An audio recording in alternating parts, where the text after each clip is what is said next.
Let's rock out, fam. Healing as a release from fear. Our emphasis is now on healing. The miracle is the means, the atonement is the principle, and healing is the result. To speak of a miracle of healing is to combine two orders of reality inappropriately. Healing is not a miracle.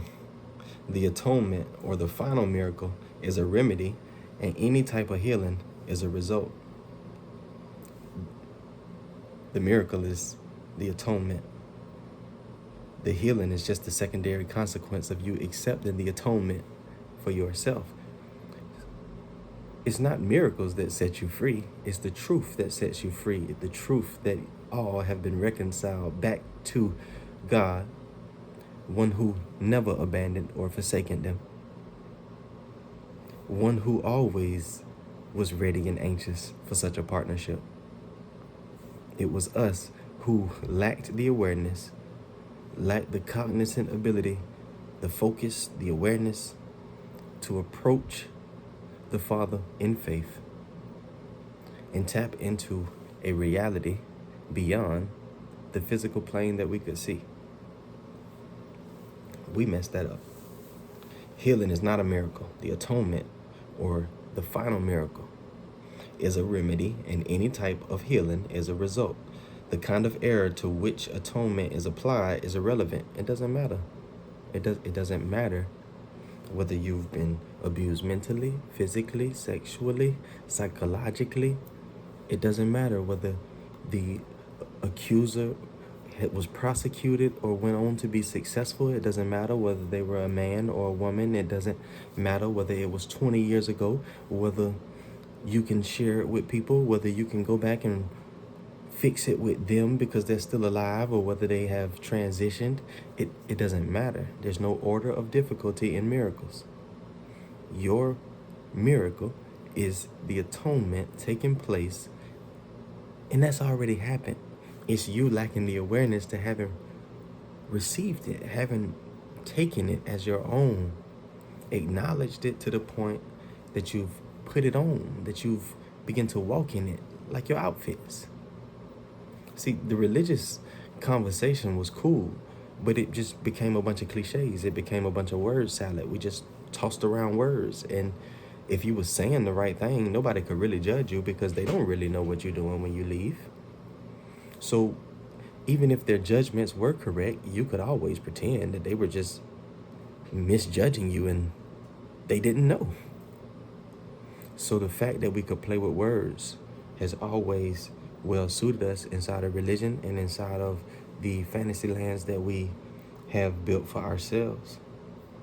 All healing is essentially the release from fear. What is fear? Fear is you partnering with the idea that one of these illicit imaginations that you have created or made, because we know that you ain't creating nothing with your ego, one of these pictures that has been fashioned after an experience mangled and with your paradigms and your superstitions, you have given life to the point that you believe that it can hurt you. To undertake this, you cannot be fearful yourself. You're not going to go in to defeat your partnership and your relationship with fear. You're not going to go in to destroy your double-minded, totally conflicted, backwards, unproductive state of mind if you're fearful. Because the moment that you get ready to drop what you know, you'll start to imagine what it's going to be like walking inside of what you don't know. And anytime you're trying to get a picture of what you don't know, unintentionally, unconsciously, you reach into the reserves of your past, because that's the only thing that is within your head, and you come up with a new definition. You come up with a new judgment. You come up with a new label. All day just walking around labeling stuff. You need to put that thing away. You do not understand healing because of your own fear. A major step in the atonement plan is to undo error at all levels. Sickness or not right-mindedness is the result of level confusion, because it always entails the belief that what is amiss on one level can adversely affect another. We have referred to miracles as the means of correcting level confusion, for all mistakes must be corrected at the level on which they occur. Only the mind is capable of error. The body can act wrongly only when it is responding to misthought. The body cannot create, and the belief that it can, a fundamental error, produces all physical symptoms. Physical illness represents a belief in magic. The whole distortion that made magic rests on the belief that there is a creative ability in matter which the mind cannot control. This error can take two forms. It can be believed that the mind can miscreate in the body, or that the body can miscreate in the mind. When it is understood that the mind, the only level of creation, cannot create beyond itself, neither type of confusion need occur. Have you not been in a conversation in your mind about all the things that you need to get in line as it's according to your body? Is that not a daily conversation for you? Is that not something that you spend a ton of time mentally molding over? Oh, I still be saying that. I still be going to that one place. I still be partnering with attachments, and I'm still moody, and I need to work on that. I need to fix that. I know, but